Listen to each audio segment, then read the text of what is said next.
안녕하세요. 저는 비산동 교회에서 사역을 하고 있는 성태동 목사라고 합니다.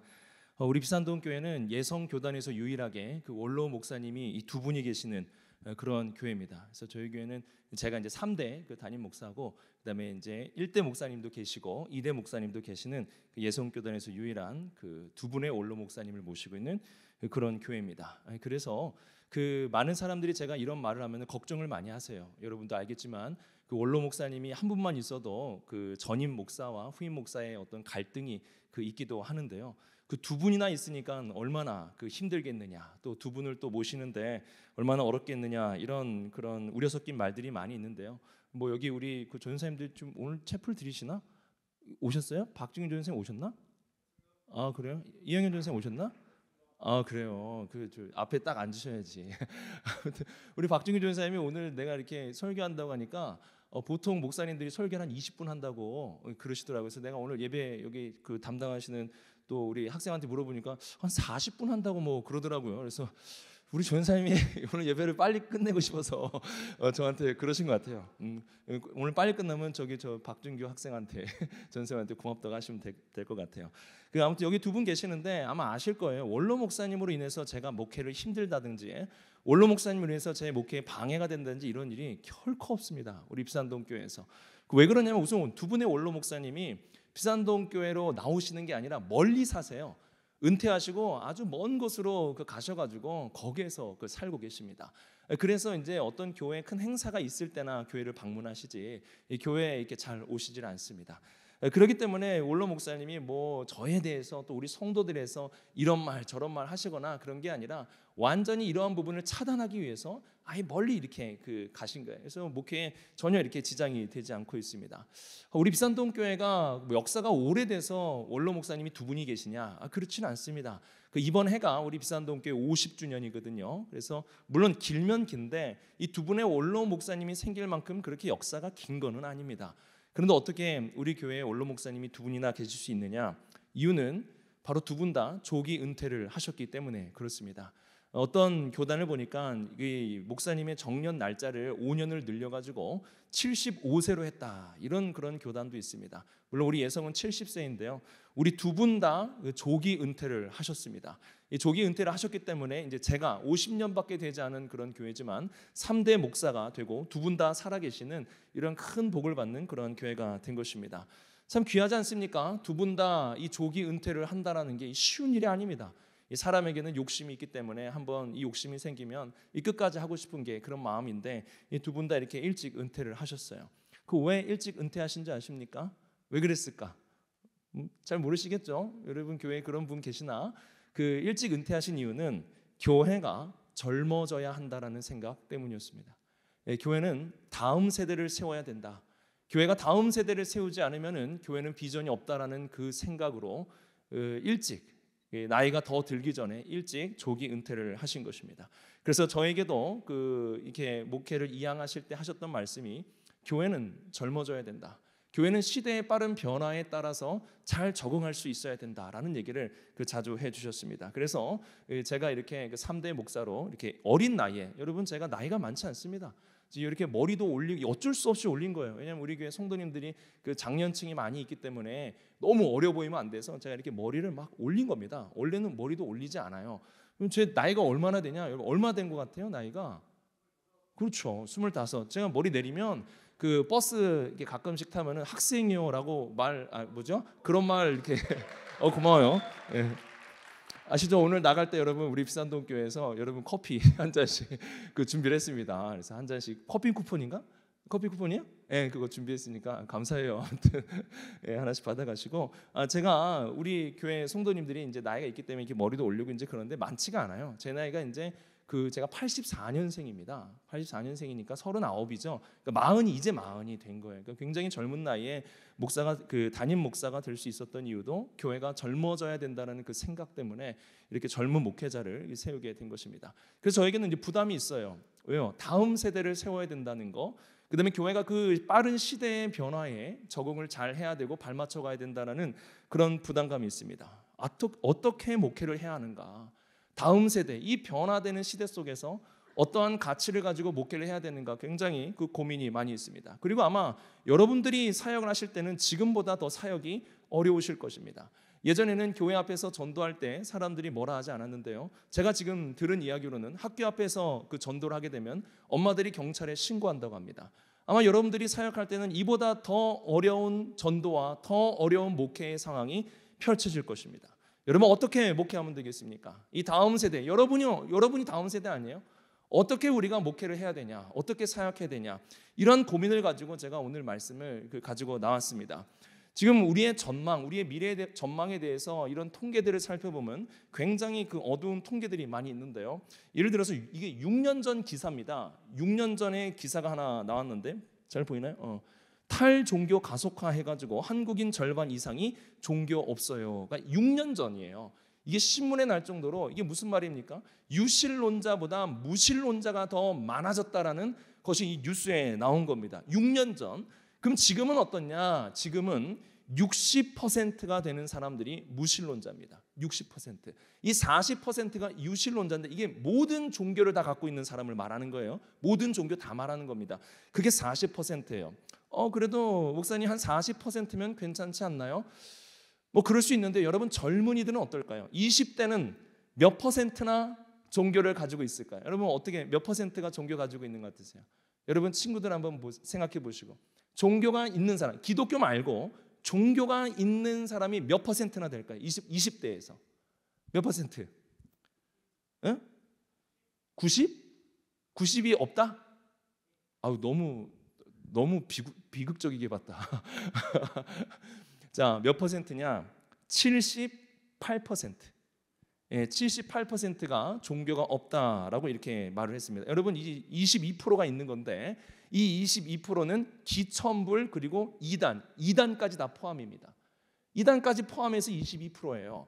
여러분 신천지에서 얼마 전에 대구에서 집회한 거 알고 계시죠? 신천지 집회, 이 대구 집회가 엄청 성황리에 끝났는데요. 얼마 전에 신천지에서 저한테 전화가 왔어요. 요즘엔 전화입니다. 이 담임 목사들 전화번호를 알아가지고 전화를 하는데 그 청년하고 전화를 하면서 그 청년이 신천지 청년이 몇 명인 줄 아십니까? 막 저한테 그래요. 여러분 신천지의 청년 20대 청년이 몇 명인 줄 아세요? 신천지에 몇 명 될 것 같아요? 그 청년이 내가 묻지도 않았는데 자랑하듯이 막 얘기하더라고요. 9만 명이라고 합니다. 9만 명. 그럼 여러분 신천지의 20대 빼고 천주교 20대 빼고 그 다음에 불교 20대 빼고 그러면 몇 명이나 될까요? 기독교의 청년들이 얼마 되지 않아요. 이게 우리의 미래라는 거예요. 여러분의 미래고 우리가 목회해야 될 그런 미래라는 겁니다. 그런데 왜 이들이 종교가 없는 걸까요, 여러분? 왜 종교를 갖지 않으려고 하는 걸까요? 왜 기독교 인구가 이렇게 20대에서 많이 줄어드는 이유가 뭘까요? 보통 아마 이렇게 생각하실 거예요. 요즘에 막 뉴스에서 좋지 않은 얘기 나오고 기독교에 대한 안 좋은 얘기들 막 하니까 종교를 가지려고 하지 않는 것이다라고 생각하는데요. 아닙니다. 종교를 왜 안 가지려고 하느냐? 혹시 들어봤어요? 이 통계? 왜 안 가지려고 하는지? 안 들어봤어요? 이유는 관심이 없어서요. 그냥 다른 거 없어요. 나는 종교에 관심 없다는 거예요.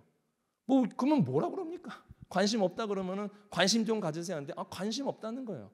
종교 그거 왜 믿냐 이거예요. 그 매력도 없고 볼 것도 없고 거기 굳이 뭐 갈 필요 있느냐라고 말하는 게 대부분이에요. 이게요. 그 시간이 더 흘러가면 흘러갈수록 관심이 없어서가 더 많아집니다. 그러니까 아마 여러분들과 제가 막 사역하는 이때는 어떻게 되는 거예요? 종교에 관심이 없는 자들이 기하급수적으로 늘어나게 될 겁니다.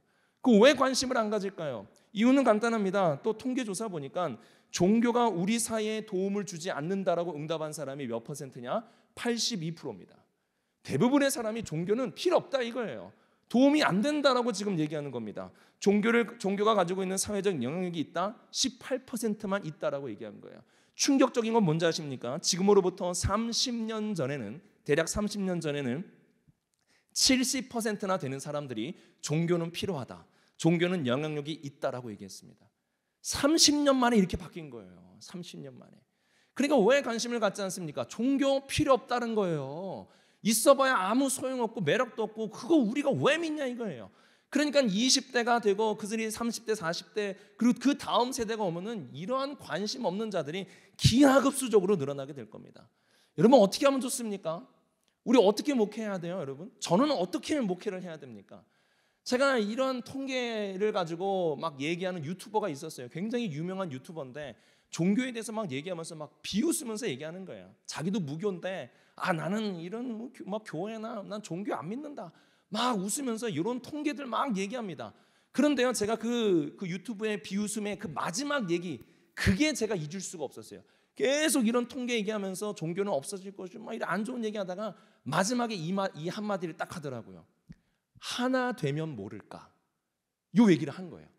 그러니까 기독교가 하나 되면 모를까, 뭐 다른 종교들과 하나 되면 모를까, 이 얘기를 하고 그 영상이 끝이 났습니다. 그냥 넘어갈 수 있는데요, 제가 그 얘기, 그 유튜버가 했던 그 마지막 얘기, 하나 되면 모를까가 계속 제 귀에 맴도는 거예요. 하나 되면 모를까. 왜 그렇습니까? 여러분, 이 세상을 보세요. 하나됨이 가능합니까? 하나 되지 않죠. 이 세상은 갈등과 다툼과 분열의 역사입니다. 그리고 여러분, 하나됨이 불가능하기 때문에 우리나라의 구조 시스템도 보세요. 입법, 사법, 행정으로 나뉘잖아요. 그거 왜 그래요? 하나됨이 불가능하기 때문에 서로 견제하게 만드는 거예요. 우리가 사는 세상은 하나됨은 불가능하다고 얘기하고 있고, 불가능한 상황 속에서 시스템을 만들고 사회 구조를 만들고 있는 게 우리가 살고 있는 세상입니다. 그런데 정말 교회 안에서 하나만 된다면 어떻게 될까요? 가능한 거예요. 왜? 이건 세상이 없으니까. 세상 사람들이 그건 볼 수 없는 거니까. 교회 안에서 하나됨이 나타나기만 한다면 이거는 우리가 교회가 매력적이고 교회가 이 세상에 필요한 빛과 소금이라는 것을 알려줄 수 있는 아주 중요한 통로가 된다는 거예요. 그래서 제가 이 하나됨이 이렇게 좀 이게 어떻게 보면 이 세상에 지금 교회에 필요한 것이구나라고 생각을 가지고 성경 구절을 막 찾아봤습니다. 하나됨에 대해서 찾아봤더니요, 여러분, 하나됨은 뭐냐? 해도 되고 안 해도 되는 게 아니에요. 교회는 반드시 하나가 돼야 됩니다. 반드시. 그리고 교회는요, 여러분, 본질적으로 하나 되게 되어 있어요. 거부하지 않는 한. 그냥 가만히 두면은요, 교회는 우리가 거부하지 않는 한 교회는 하나를 향해 가게 되어 있습니다. 그렇게 시스템이 되어 있어요. 교회 구조 자체가 하나요, 본질이 하나요, 교회 자체가 하나라는 겁니다. 어떻게 할 수 있느냐? 여러분, 하나님께서 여러분 다 부르시지 않았어요? 신학생으로, 때로는 목회자로, 또는 뭐 사회의 어떤 그리스도인으로 여러분을 부르셨는데요. 왜 부르셨을까요? 여러분 부르신 이유가 뭘까요? 에베소서에서 분명하게 얘기하고 있습니다. 여러분 보이시나요? 읽을 수 있나? 우리 같이 한번 읽어볼까요? 시작.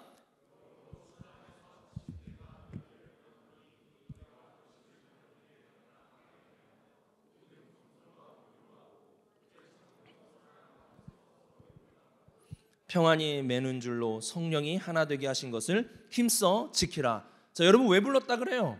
성령이 하나 되게 하신 것을 어떻게 하라고요? 힘써 지키라고 부른 거예요. 하나됨을 유지하라고 우리를 부른 겁니다. 우리의 부르심의 이 목적을 잊어버리면 안 되는 거예요. 그리고 교회 자체가 어떠냐? 하나입니다. 이것도 읽어볼게요. 시작. 몸이 하나요 성령도 한 분이시니 이와 같이 너희가 부르심의 한 소망 안에서 부르심을 받았느니라. 하나요, 하나. 교회 자체의 구성이 하나로 되어 있습니다. 이 마지막에 너희가 부르심의 한 소망 안에서 부르심을 받았느니라, 이 부분 세 번역으로 보면 이렇게 번역하고 있어요. 그 부르심의 목표인 소망도 뭐예요? 하나다, 하나. 우리를 부르시는 이 소망도 하나요. 우리의 몸도 구성원도 하나요. 성령도 하나요. 우리가 믿는 하나님도 한 분이요. 세례도 하나요. 다 하나예요, 하나. 그러니까 교회는 그대로 두면 어떻게 되는 거예요? 하나가 되어 있다는 사실을 알려주고 있습니다. 그리고 또 여러분, 예수님이 십자가에 못 박혀 죽었어요. 왜 십자가에 죽으셨습니까? 보통은 이런 얘기 하실 거예요. 예수님이 우리의 죄를 위하여, 속죄하기 위하여 십자가에 죽으셨다. 맞죠? 우리가 잘 알고 있는 거죠. 근데 그것만을 위해서 예수님이 죽으셨을까요? 우리의 죄만을 위해서 죽으셨는가?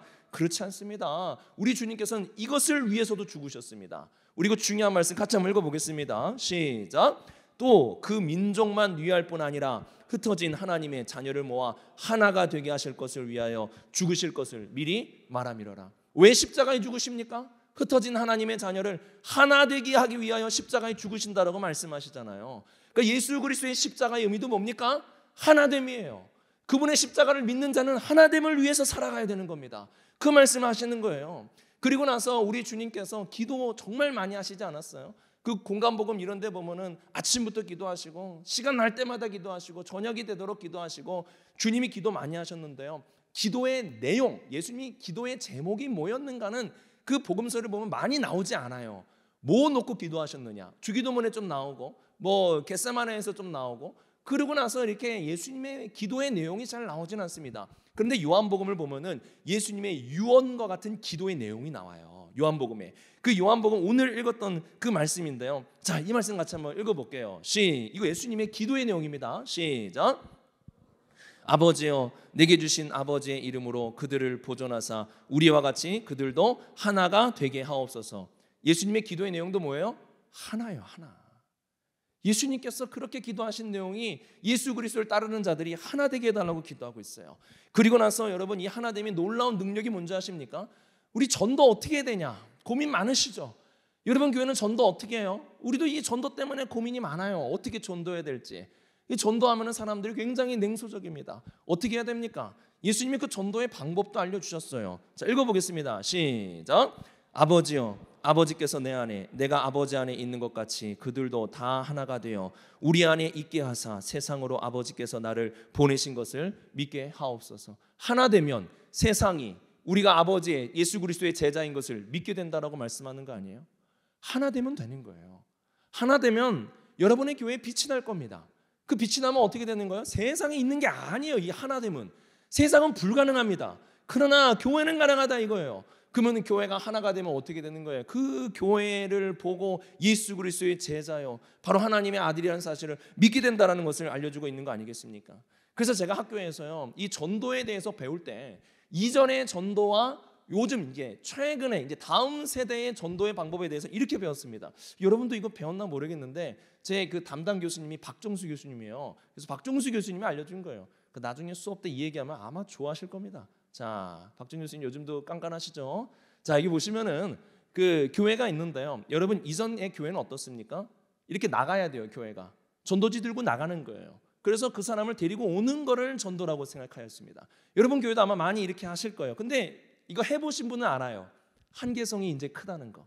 나가가지고 전도지 주고, 어제도 어떤 분이 와가지고 저랑 우리 아내랑 이렇게 했는데 예수님 믿으시라고 막 이렇게 뭐 사탕을 이렇게 주시더라고요. 뭐 저야 그분이 힘내라고 이렇게 받아주는데요. 주변에 있는 사람 아무도 안 받아요. 아는 척도 안 합니다. 이게 쉽지가 않아요. 그러면 우리는 어떻게 전도를 해야 되는가? 여러분 반대로 가야 됩니다. 이제 이렇게 유입이 돼야 돼요.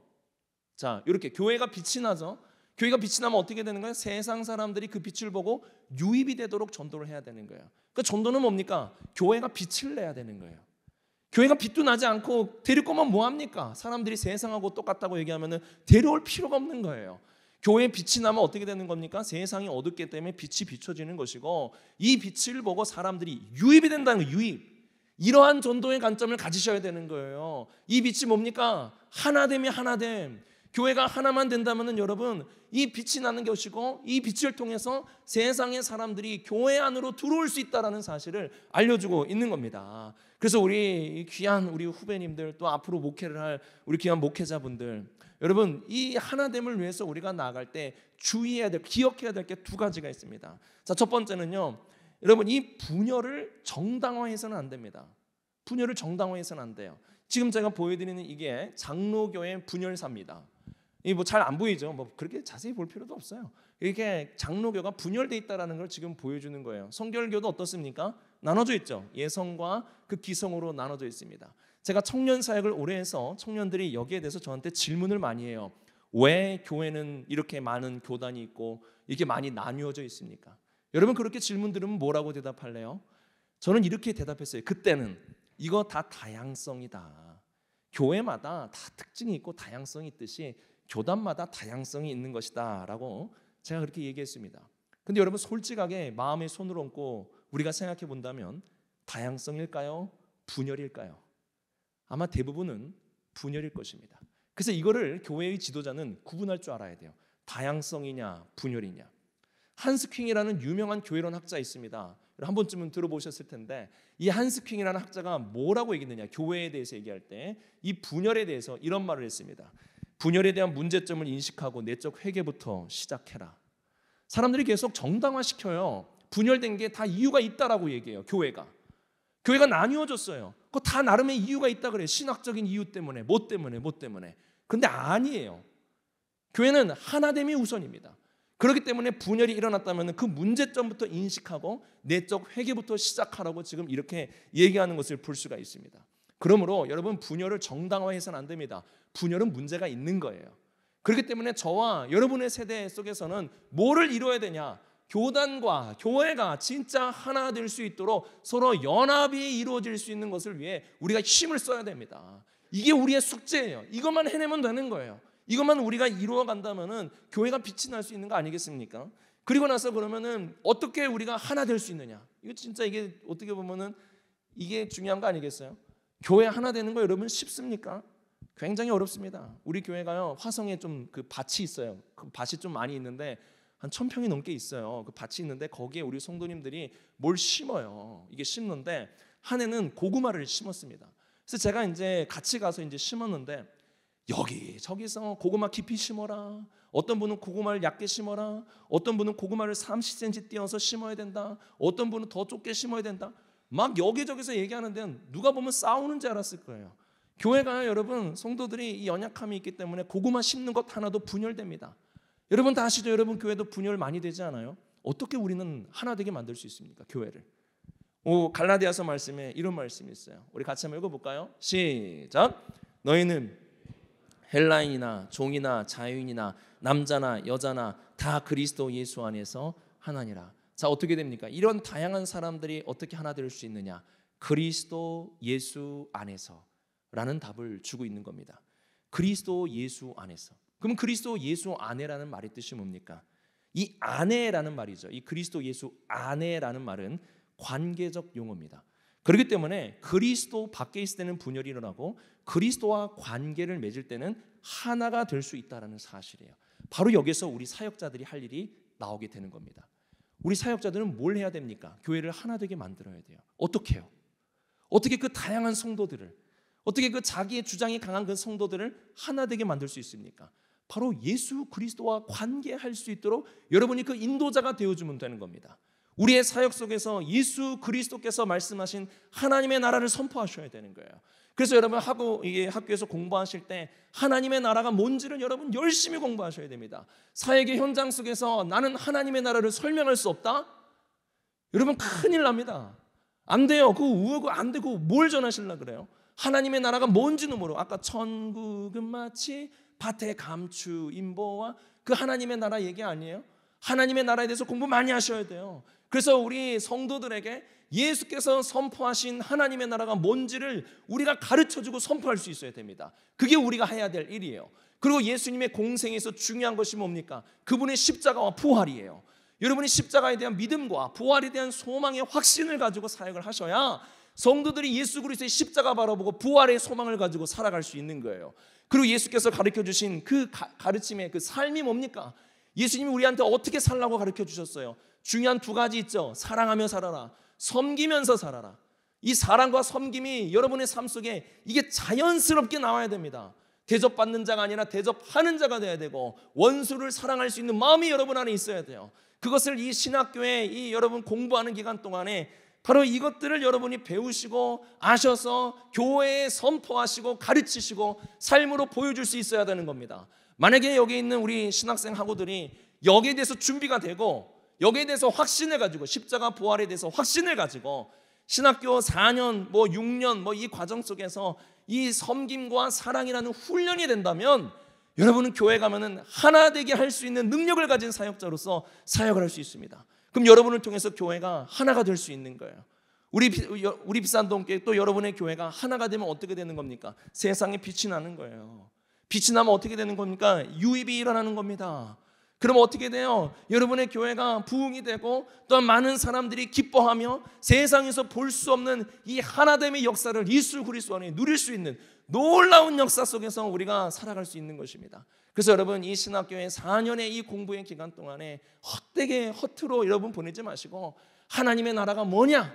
여기에 대해서 여러분 공부 많이 하시고 십자가와 부활에 대한 확신 딱 가지시고 그 다음에 사랑과 섬김의 훈련을 받고 살아갈 수 있기를 바랍니다. 그래서 우리 이 성결 신학대학교 우리 학우들이 우리 전사님도 여기 두 분이 여기 계시는데 교회에서 사역을 하실 때 여러분을 통해서 교회가 하나가 된다면 거기서 놀라운 역사가 일어날 수 있는 겁니다. 다른 거 아니에요.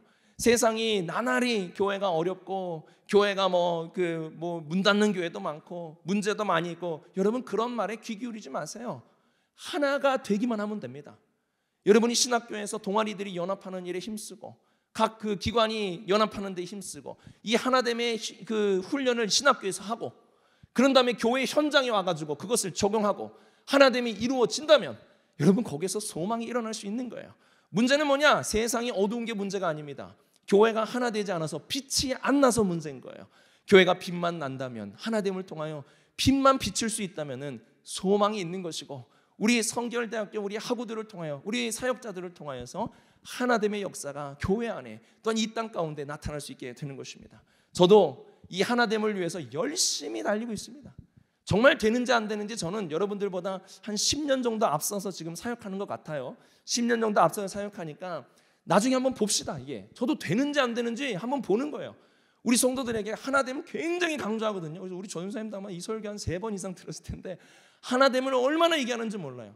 그래서 진짜 교회가 하나가 되면 이러한 유입이 일어날 수 있는지 없는지 한번 보겠다 이거예요. 그래서 작년에도요, 우리 비산동교회에 등록했던 젊은 어떤 한 분이 계시는데요, 등록한 이유가 뭐냐? 우리가 5월 첫째 주 어린이 주일이 되면은 어른들이 5,000원 이하의 선물을 준비합니다. 그래서 아이들이 그날은 전 교인이 한 자리에서 예배를 드려요. 전 교인이, 아이들에서부터 어른까지. 그러면 어른들이 준비한 그 선물을 아이들에게 축복의 말을 주면서 전달해 줍니다. 그 시간을 가져요. 그것을 그 젊은 그분이 본 거예요. 보고 나서 저한테 와서 이 얘기를 한 겁니다. 제가 이 교회 등록하겠다는 거예요. 그거 왜 등록하냐? 이게 교회라는 거예요. 이게 교회. 예수 그리스도 안에서 이 하나됨, 온 세대가 하나 돼가지고 서로를 사랑하고 축복하고 이러한 모습을 보니까 이게 교회죠 하면서 등록을 했습니다. 여러분 정말 하나됨이 가능성이 있어요. 우리 열심히 한번 하나됨을 위해서 한번 사역해 봅시다. 여러분의 사역 속에서 부서가 어디 부서인지 모르겠지만 그 부서가 하나 되기 위해서 내가 뭘 할 수 있을지 고민하세요. 예수 그리스도를 가르치세요. 그러면 하나 될 수 있습니다. 하나 되면 어떠한 변화들이 일어나는지 우리 한번 봅시다. 그래서 나중에 제가 이제 10년 먼저 하니까 한 10년 후에는 뭔가 열매가 있지 않을까요? 그러면 그때 와가지고 또 얘기해 봅시다. 이게 되는지 안 되는지. 그래서 우리의 다음 세대, 여러분의 세대와 그 다음 세대에 이 하나됨의 가치를 가지고 교회는 하나 될 수 있다, 불가능하지 않다, 하나됨이 가능하다라는 이 믿음과 확신을 가지고 우리 모두가 함께 사역할 수 있기를 주님의 이름으로 축복합니다. 그래서 여러분들의 사역의 현장 속에서 하나됨의 역사가 일어나기를 축복하고, 또한 이 하나됨의 가치를 가지시고 열심히 사역할 수 있는 여러분의 사역이 되기를 주님의 이름으로 축복합니다. 이런 말씀을 가지고 우리 전사님들과 이 찬양을 좀 드렸으면 좋겠는데요, 기대라는 찬양이에요. 여러분 이 찬양 가사 잘 아시죠? 기대라는 찬양 보면 이렇게 돼 있어요. 주 안에 우리는 하나다. 여러분 이 주님께서 우리에게 기대하시는 게 뭐냐, 이거를 우리가 알아야 되는 거 아니겠어요? 주님이 여러분들에게, 저에게 기대하는 게 뭡니까? 주 안에 우리는 하나. 모습은 다 다르죠. 그러나 예수님 한 분만 바라본다. 예수 그리스도 안에 하나가 될 수 있다는 거 아니겠어요? 그래서 어떻게 돼요? 사랑과 선행으로, 예수 그리스도께서 우리에게 보여주신 사랑과 선행으로, 서로를 격려해 섬김으로, 따스함으로 보듬어가리. 그럼 어떻게 해요? 주님 우리 안에 함께 하시니 형제 자매의 기쁨과 슬픔 느끼네. 내 안에 있는 주님의 모습 보네. 그분 기뻐하시네. 주님이 기대하시는 게 이거예요. 교회가 하나 되는 거, 교회가 진정 예수 그리스도 안에 하나 되며 나아가는 바로 이것을 우리 주님께서 원하십니다. 그래서 이 찬양 후렴부에 이렇게 고백하는 거 아니에요? 주님 우리를 통해 계획하신 일, 부족한 입술로 찬양하신 일, 주님 우리를 통해 계획하신 일, 여러분들을 통해 하실 일 기대해. 그게 바로 이 하나됨입니다. 그래서 저는 우리 성결대학교가 이 하나님의 가치를 잘 알았으면 좋겠어요. 나 어떻게 사역하지? 막막하시죠? 나 어떻게 사역하면 좋을까? 아마 잘 모르실 거예요. 근데 이거 하나 딱 기억하세요. 하나 되면 된다. 어떻게 하나 될 수 있느냐? 예수 그리스도, 그분의 하나님의 나라와 십자가, 부활과 사랑과 섬김으로. 이거 여러분 하면 하나 될 수 있어요.